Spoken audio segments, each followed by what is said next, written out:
Not too long ago, I had my wisdom teeth removed and started looking for a game I could play while recovering. It needed to be something that could easily be put down and picked back up later if I fell asleep in the middle of it.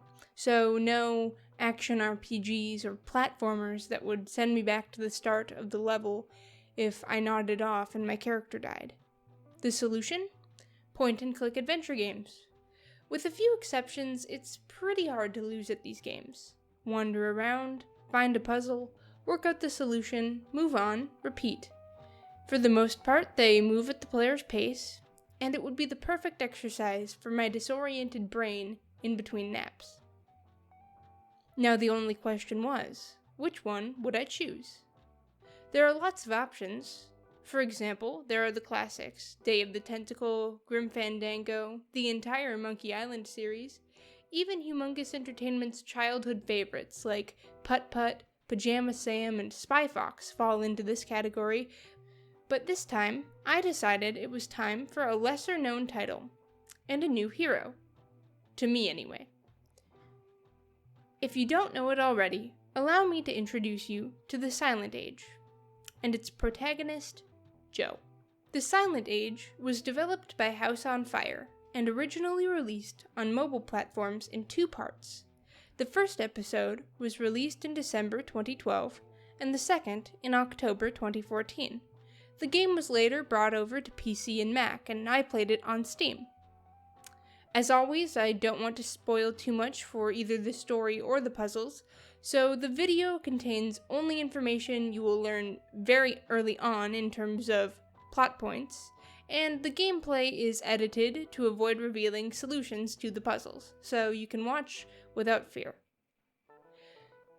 The story follows Joe, a janitor at a super-secret high-tech company called Archon.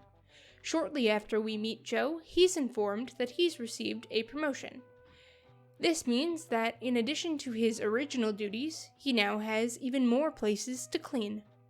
This seemingly inconsequential change quickly takes a drastic turn when Joe finds himself entangled in a plot to save the world via time travel. Now, this is a core mechanic of the game. You control Joe as he navigates his 1972 present day and the much bleaker future of 2012, manipulating time in order to access items and areas to advance the story. Now, as an example, a door that's locked in the 1970s may have been torn off its hinges by 2012. Likewise, the perfect tool to safely navigate a dangerous situation in 2012 might be sitting on a nearby shelf, only in 1972. These aren't direct examples from the game, but they're a decent summary of how the game progresses.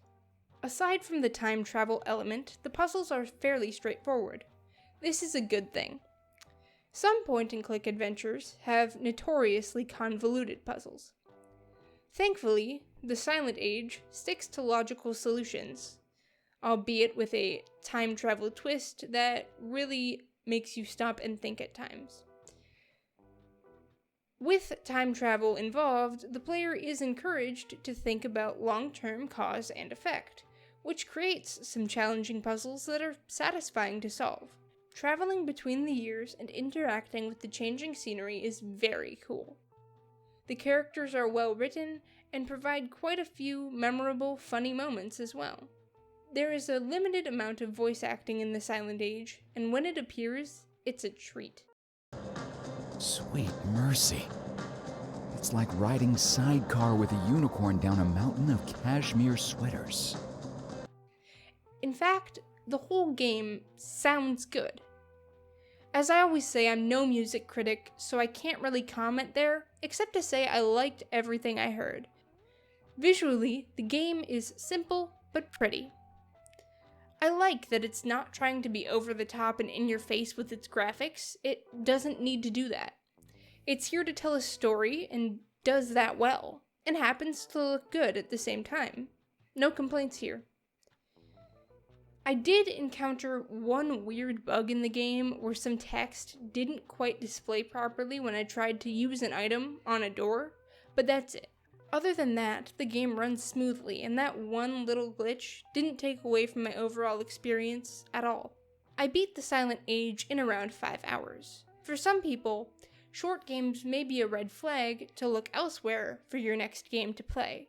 Some people need games where they can sink hundreds or even thousands of hours into them, and I have been one of those people many times. However, I would encourage you to give the Silent Age a chance, even if you're not typically inclined to play point-and-click adventure games. It's an awesome story for a rainy day, or recovering from wisdom teeth surgery.